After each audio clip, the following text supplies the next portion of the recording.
Appear! Yay! Lahat ng paraan ay ginagawa namin para makuha ni Abdullah ang dapat na para sa kanya. Ikaw ba hindi ka nawawalan ng pag-asa na matagpuan natin papa ni Abdul? Hindi naman. Parang malapit-lapit na mga kalingap ko sa katotohanan. Hindi kami nawawalan ng pag-asa na darating ang oras na may kilala ni Abdullah ang totoo niyang ama. Ano yun, na-witness mo din na may kiniklaim siyang pera? Opo, yung pinakang last nga po, siya nga po yun yung ako yung nag-claim. Galing po yun dun sa papa niya. Kung papa niya yung nagpadala, naka-indicate doon yung sender. Sa nakikita ko ay papalapit tayo ng papalapit sa kung ano yung mission natin para kay Abdullah.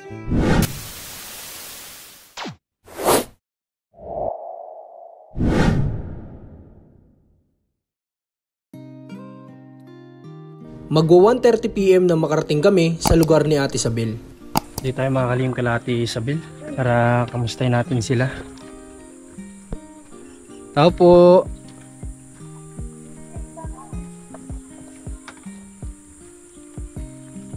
Laglag niya ano. Shoot. Tao po. Ay. Nakita pa lang tayo ng bata, umiyak na agad. Paano ka Ate Isabel? Wait, ganun lakad mo? Ha? Nahihirap siya maggalaw. Nahihirapan kang gumalaw? Bakit? Dahil sa tiyan mo? Siya po. Nagkain na kayo? Tapos na siya. Tapos na? Grabe dami nila mga kalingap ko. Tignan mo sa loob.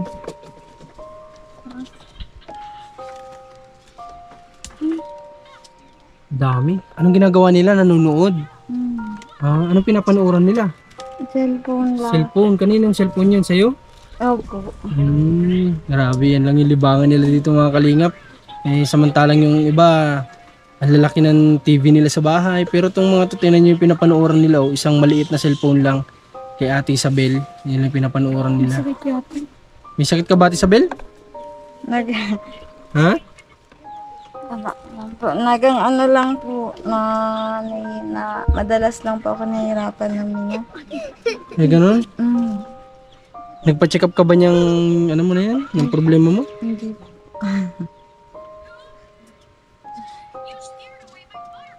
Ate Isabel, punta ako dito kasi saan mo may tatanong sa'yo, saan mo nakukontak yung mama ni Abdullah? Saan mo nakukontak? Sa messenger po. Sa messenger, ibig sabihin anytime ngayon pwede natin siya matawagan? Hindi rin po. Di ko man po kasi siya masyadong nagre-reply po siya sa akin kapag siguro po pag nakita niya lang na may chat ako, tapos minsan kahit po yata online siya. Hindi ko po kasi nakikita na naka-online siya. Nagbabaka sakali lang din po kasi ako na mabasa niya. Kaya nag-iiwan ka ng message?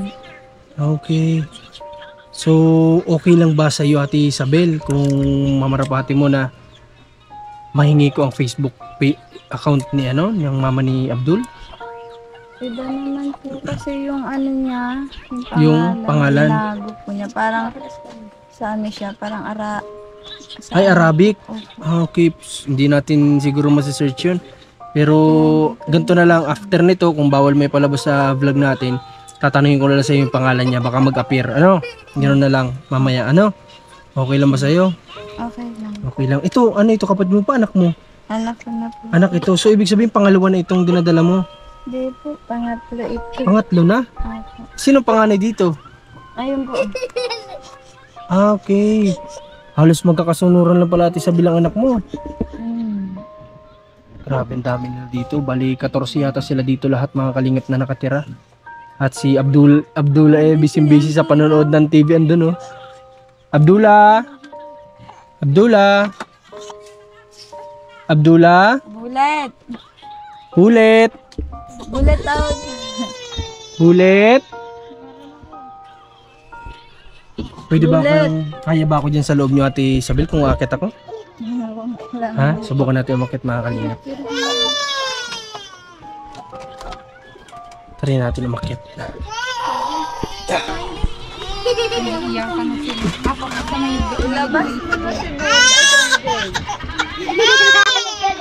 Bulet!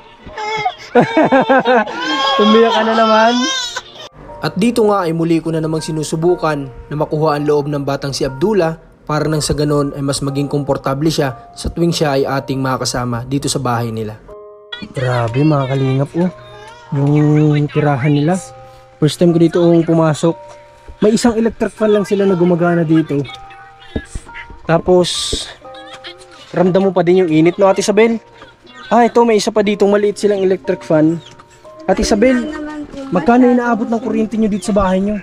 Yung bill po namin ngayon nag-abot po ng 199. 199. Wala naman kayong ibang appliances na ginagamit, ano? Wala. Kundi itong electric fan, charge lang siguro, ano? Opo. Yun lang, dami. Grabe, ilang lalaki meron dito sa mga kapatid mo? Dalawa? Yung nandito po sa bahay? Oo. Dalawa lang. Dalawa? Okay. Ay, pangatlo pala to. Pangatlo. Si Abdul, Abdul! Tumatawa na si Abdul ulit. Grabe, gwapo naman ni Abdul. Abdul, gusto kitang matulungan, Abdul. Para makausap natin yung papa mo. At dito nga sa punto na ito, ay sa tingin ko ay success na makuha natin ang loob ni Abdullah. Mga kalingap, ito yung unang pagdating ko pa dito. Ito na yung nakita natin, nadat na natin na sira-sirang balko nila. Na ito sana kung ayos, kahit paano, may laruan dito yung mga bata, hindi sila mabasa ng ulan, hindi sila mainitan. Maganda sana dito kung ayos itong bubong. Ate Isabel, gusto mo ba ipaayos natin yung bubong nyo? Ha? Sana po. Ha? Sana po. Sana. Gusto natin Isabel mapaayos itong bubong niya. Sige, papaayos natin ito. Orderan natin ito ng pwedeng maikabit na bubong tapos kahoy kasi wala na yung mga kahoy niya, no? Sira-sira na. No? Matagal na po kasi yung... Matagal na. Kami lang naman po kasi sana gumagawa ng ano. Wala naman pong gagawa ng bubong. Walang gagawa. Paano kung papapalitan natin yan? Sino pwede nating makuha ang gagawa dyan? Ewan ko po. Ha? Ewan ko po. Mali mo may pwede tayo dyan makausap na pwedeng gagawa, ano? No? Para na sa ganun ay mapalitan itong bubong nyo kasi grabe, imbis na paglalaroan dito ng mga bata, hindi sila nagkukulong dyan sa kwarto. Pwede silang maglaro dito sa labas na ito, no? Ate Isabel, papaalam ko ulit sa'yo, okay lang ba sa'yo na mahingi namin mamaya behind the camera yung pangalan ng magulang ni Abdul?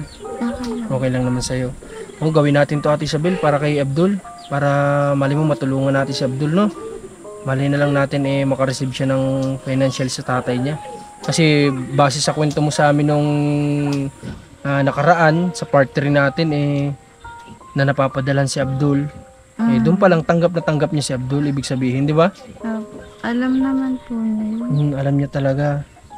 Okay. So, Hindi lang po namin kung bakit natigil. Tsaka ang nakakaalam lang naman po kasi talaga nun yung nanay. Hindi man po talaga namin alam.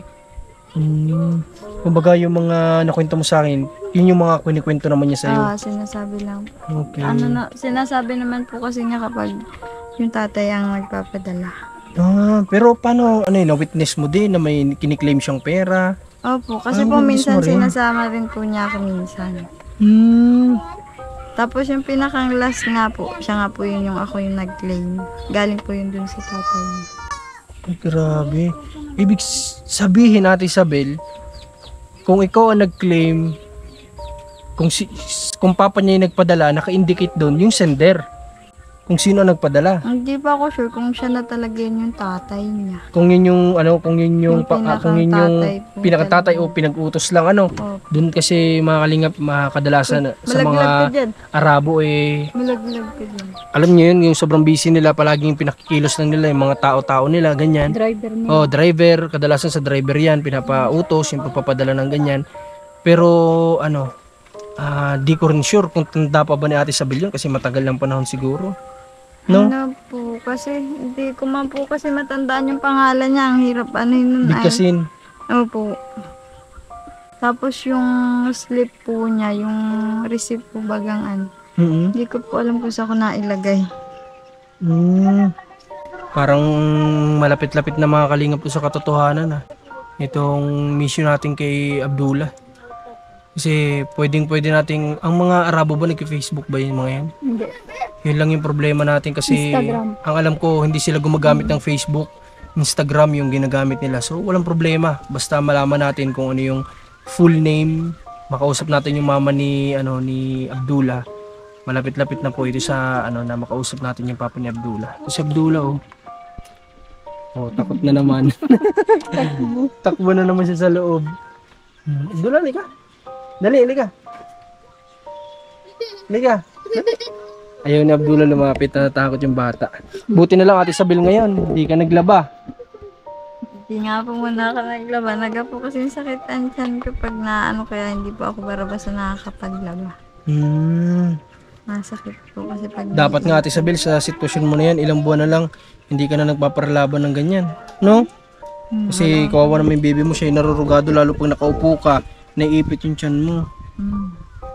Okay. So Ate Isabel, ikaw ba, itatanungin po kita, ikaw ba hindi ka nawawalan ng pag-asa na matagpuan natin yung papa ni Abdul? Hindi naman po. Kasi na rin naman po yung papa niya na kapag lumaki daw po yun, parang kukunin din. Kaya ikaw mismo hindi ka nawawalan ng pag-asa. Hindi naman. Tsaka kukunin din po nung nanay. So, siguro may communication pa naman po yung nanay niya tsaka yung totoong tatay niya. Mga kalingap, alam niyo yung pinag-usapan namin ni Commander. Ang nakakaawa lang dito kasi si Ate Isabel, kapag nagkataon na makuha si Abdullah ng mga magulang, si Ate Isabel po yung nakakaawa kasi syempre siya na yung tumayong magulang ni Abdul, siya na yung nagpalaki sila, tapos sila na yung nakasama araw-araw. Kaya napamahal na si Ate Isabel po yung kawawa dito kapag nagkataon.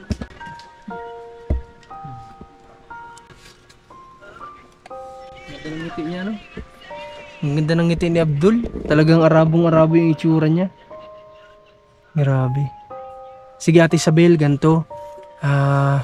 Kukuha tayo ng saan ba nakaka-order ng ganitong bubong? May gumagawa dito? Awang po, hindi po kasi nakakapagawa yung dun po pag isa may malapit sa Basta okay, ganito na lang. Para mas maganda makatulong din tayo, Kalasayril tayo order. Kalasayril tayo order to sa pa-deliver natin dito. Para na sa ganun makatulong din tayo sa kanila, sa negosyo nila. No, Ate Isabel? Okay. Sige Hindi nga. na po kasi ako pwede magawa ng ganyan. Hindi na ako nakakatagal gawa sa tiyan ko. Dati po kasi kami lang nagagawa niyan. Tapos binububong lang po ni Papa. Okay. Ate Isabel, may isa na lang akong tanong sa'yo. Kung sakaling dumating yung time na makuha si Abdul ng isa sa magulang niya, nanay o yung tatay, ano yung mararamdaman mo? Malulungkot po. Maaalis na siya sa amin eh. Tsaka, okay lang naman po sana sa akin na makuha siya. Kaso sabi ko po sana kapag medyo malaki na. Kasi kapag maliit pa po, yung ugali po kasi niya iba. Sabi ko baka biglang po pag nasa ibang na hindi po nila masyadong alam pa yung ugali. Mahirap siyang Ang iniisip mo, baka mamaya masaktan, ganito, ganyan. Iba po kasi yung ugali. Bait ni Ate Isabel, mga kalingap. May yan. Pag hindi mo nga po talaga siya kilala. Grabe yung makaiyak ay talo pang binubugbog. Pag hindi po alam ang niya, yung na ganun lang talaga siya. Baka masaktan. Bait ni Ate Isabel, mga kalingap. Iniisip niya talaga si Abdul na kung sakaling makuha ng isa sa magulang at hindi sila sanay, ganun yung pwedeng mangyari. Baka po kasi paalagaan lang din naman. Tapos yung mag-aalaga, di ba? Ganun yung mangyari. Pag hindi po di po kabisado ng mag-aalaga yung ugali. Mabubugbog po talaga. Diba ugali niya? Ibig sabihin pala, mga kalingap, si Ate Isabel, may pakiusap lang na kung gusto man nilang kunin sana paglaki-laki na ni Abdullah. Pero okay lang naman sa inyo na nagsasakripisyo kayo kay Abdullah. Okay lang po. Parang sasagot ni Ate Isabel, talagang okay na okay, walang alinlangan. Grabe yung bait mo, Ate Isabel. Ate Isabel, bigyan kita ng panggastos po ninyo dito. Kasi di ko alam nga kung saan ka kumukuha ng allowance nyo ay. Ate Isabel, tanggapin mo po ito. Ha? Bili ka po ng pagkain nyo, no? Bila mo ng diaper si Abdullah kasi namumroblema ka po sa diaper ng mga bata. Pasensya ka na, di dapat kami na yung nagdala ay, no? Kaya lang bigla lang din yung napadaan kami dito. At galing din kami sa medyo liblib. Kaya dito na kami napadiretso, no? Kasi may hinahanap din kami na pwedeng matulungan pa na iba. Napadaan na kami dito kasi sabi ko nga bisitahin ko kayo. Apa. Okay, at Isabel, sana mag-pray ka palagi, no? Lahat ng wishes mo sana matupad. Kagaya niyan sa pagkuha kay Abdullah, sana pag malaki-laki na, sana nga ganun yung mangyari. Pero ang mahalaga para sa akin ngayon mga kalingap, makausap natin ang magulang ni Abdullah, pati yung kanyang tatay, makontak natin. Para na sa ganun malaman niya yung sitwasyon ng anak niya dito. Malay natin, di ba? Maawa siya sa sitwasyon ng anak niya at suportahan niya po. Kasi dati nga nagawa na niya nasuportahan niya nung nasa tiyan pala hanggang paglabas. Nasuportahan niya si Abdullah. So wala imposible. No, Ate Isabel, tama ba ako? Wala imposible, no? Okay. Makukuha po yata si Bullet ng nanay ay pagbalik. Ano lang naman po yata yung kontrata niya, 3 years. 3 years. Ibig sabihin pagbalik niya kukunin na si Abdullah. Sabi po nung Sa ngayon after nitong vlog natin bibigyan mo sa akin ha yung pangalan niya at akong bahalang kumausap. Ha? Okay. So sana ma-solve natin tong mission natin kay Abdullah mga kalingap para na sa ganun ay mas matulungan po itong bata kasi kawawa talaga. Yun, nakuha ko na yung details nung mama ni Abdullah. Nakuha ko na yung details niya. Tawagan natin ito mamaya. Kontakin natin sana sumagot. Pag-pray natin na sana sumagot, makausap natin. Maki-operate sana siya. At salamat kay Ate Isabel. Walang sawang pasasalamat sa kanya sa pag-aalaga kay Abdullah. Sa pagmamahal. Sa walang sawang pagbibigay ng pagmamahal. Isang napakabuting tao ni Ate Isabel. Ate Isabel, ikaw na pong bahala ha? Basta papagawa natin to. Promise ko yun sa inyo, no? Okay po, dahil mabuti ka pong tao ay. Ha, Isabel? Okay, alagaan mo siya mga kapatid mo. Malapit ka na mga anak, yung baby mo, alagaan mo din. Ha? Okay, Abdullah, per tayo? Per! Yay! Cute mo? Tara na po mga kalingap, salamat sa suporta nyo. Shoutout po sa lahat ng viewers natin, sa mga tumutulong sa atin. Maraming thank you sa inyo. Kay Commander na cameraman natin na sinamahan tayo ngayon kahit sobrang init ng panahon. So maraming salamat. Suportahan nyo din ang kanyang Facebook page, Alma Vlog. Commander ni Marcos sa YouTube channel, Marcos TV channel naman sa ating Facebook page. At ganoon din sa ating YouTube channel. Suportahan nyo po kami. Hindi kami titigil hanggat nandyan po kayo. Salamat. God bless po. Pagpalain kayong lahat.